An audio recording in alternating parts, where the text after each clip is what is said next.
Hi guys, welcome back to my channel. Today I'm going to share a recipe with you which is a really easy and delicious way to feed a crowd.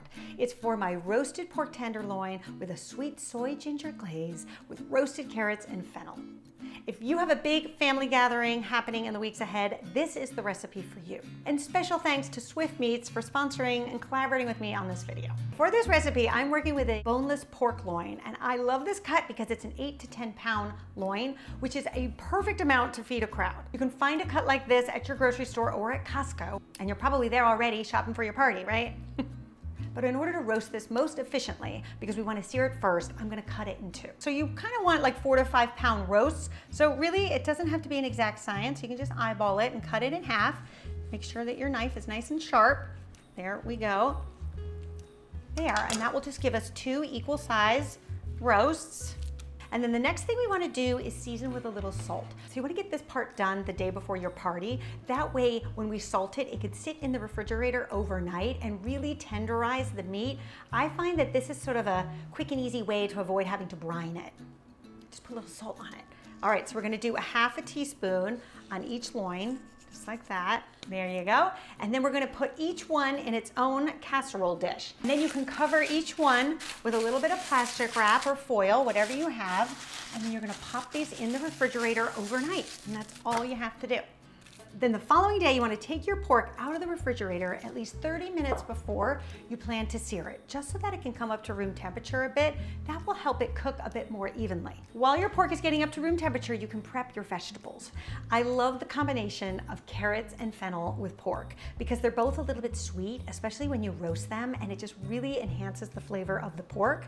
So if you've never worked with fennel before, this is what it looks like. You'll see it at the grocery store, and you may have wondered, what am I going to do with that?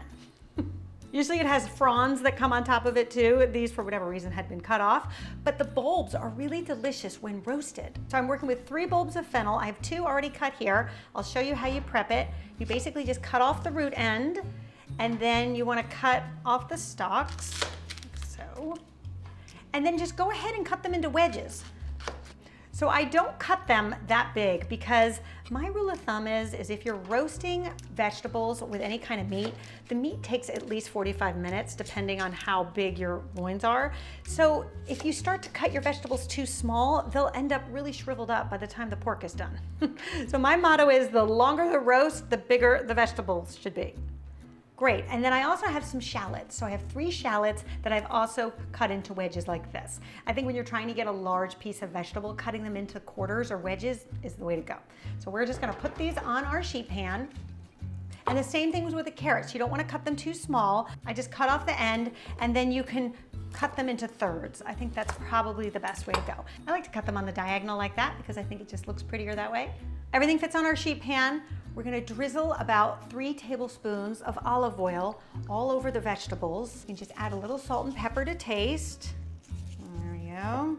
And then I think the best way to distribute the oil is just to give it a shake. There you go. And then another thing you can get ready is the basting sauce. This is what we are going to use to baste the pork as it roasts and creates the most delicious, sweet, sticky glaze. So first you're going to add a 1/4 cup of low sodium soy sauce. To that I'm also going to add 1/3 cup of orange marmalade, which is what's going to give it that really sweet, delicious flavor. And orange pairs so beautifully with pork. It's just a great flavor combination. And then we're also going to add a clove of garlic. Anytime I'm cooking, I love to use fresh garlic. I just think you get the best flavor from it than already prepared garlic, and it doesn't take that much more effort. Then we're also going to use about 1 inch or so of fresh ginger. And I think the easiest way to peel ginger is just with a spoon. It comes right off. Grate that into the bowl. And while we're at it with our grater, we're going to add 1 teaspoon of freshly grated orange zest. So you get kind of the sweetness from the orange marmalade, and then you get the sort of real freshness from the orange zest. I also think the zest just has a more pronounced orange flavor, which is so great against the soy and the ginger. And then I also like to add 1/2 teaspoon of toasted sesame oil. So make sure you get the toasted sesame oil and not just the regular sesame oil. It's the toasted that has all the flavor. There, okay, so our basting sauce is ready to go. We can set this aside and sear our pork. Then before you sear your pork, you do want to pat it dry. Sometimes when it's been in the fridge overnight, it'll collect a lot of moisture, and you just want to pat that dry so that we get a nice sear on our pork and that it doesn't steam up. There we go. Looking good. And then the other thing I like to do is just add a little bit of freshly cracked pepper then to sear the pork, I'm using a heavy bottom roasting pan just because it's the biggest thing I have that I can actually sear this pork loin in. But if you have a large skillet, that will also do the trick.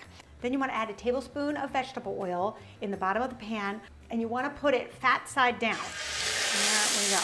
And I do fat side down first so that the fat can begin to render out into the pan, which will also help sear the pork. Then once it's looking good, you can go ahead and give it a flip, like that, and then sear it on the other side for a few minutes, just until it's nice and golden brown. Okay, so our pork is all beautifully seared. It's ready for the oven. Now we are just gonna take that delicious basting sauce that we whipped up, and we are just going to brush it over the pork. And as it roasts in the oven, we want to continue to baste it about every 15 to 20 minutes or so. It will thicken and create kind of this really nice glaze on top. Then we are going to place this in a 350-degree Fahrenheit oven, and then we are just going to place our vegetables on the rack below, just until the internal temperature reaches 145 degrees. I wouldn't take it further than 150 Fahrenheit degrees. And every 20 minutes or so, just go in with your basting sauce and make sure that you're basting the pork. Okay, then once the pork is done, you want to remove it from the oven, tent it with some foil, and allow it to rest for at least 20 minutes. That will ensure that all of those juices stay inside the pork and give you a nice, juicy piece of meat. But meanwhile, you want to turn your oven up to 450 degrees Fahrenheit and move those vegetables up to the middle rack. And what this is going to do is allow those vegetables to get a little bit caramelized, because when they were in there with the pork underneath, they're just basically getting tender, but now's the time for them really to shine, get nice and sort of candied and caramelized, and it'll take about 15 minutes. While our pork is resting, I can show you a really easy sauce to serve with the pork. All you're going to need is a half a cup more of the soy sauce. To that, we're also going to add half a cup of sweet chili sauce, which I think is nice. It has a really nice sweet flavor to it with a little bit of a kick. And then we're also going to add a teaspoon of rice wine vinegar, just to give it a little bit of a zing, which I think is good. A teaspoon of orange zest, so you should have some left over from the first orange we zested. And this will add a really wonderful freshness to our sauce. A half a teaspoon of the toasted sesame oil, and then a little bit more of the fresh ginger. So I like to do a half a teaspoon. And then you can transfer your sauce to a little gravy boat and serve with the pork. Then once your meat is fully rested, you can go ahead and carve it. So I like to carve it about 1/4 of an inch thick. I also like to cut it on the diagonal just because I think it looks prettier that way for presentation. Oh, this looks so beautiful. It's perfectly moist inside, done to perfection. And then you can add the beautiful vegetables on either side. There we go. Now, what I typically do when feeding a large crowd like this, when I have 2 roasts, is I carve one and put it out. Once it starts to run out, then I carve the other one, because I don't want to carve the other one until people are ready for it, because we don't want it sitting around and drying out. I love this recipe because it's so easy, it's so festive, and the combination of the tender, juicy pork mixed with those roasted carrots and fennel, and of course our soy ginger glaze, is such a delicious flavor combination. And special thanks to Swift Meats for sponsoring and collaborating with me on this recipe. And for more information on Swift Meats, you can head to their website, swiftmeats.com. The link is in the description, and you can learn more about tips, techniques, and recipes over there. All right, you guys, I'll see you back here next week. Until then, bye.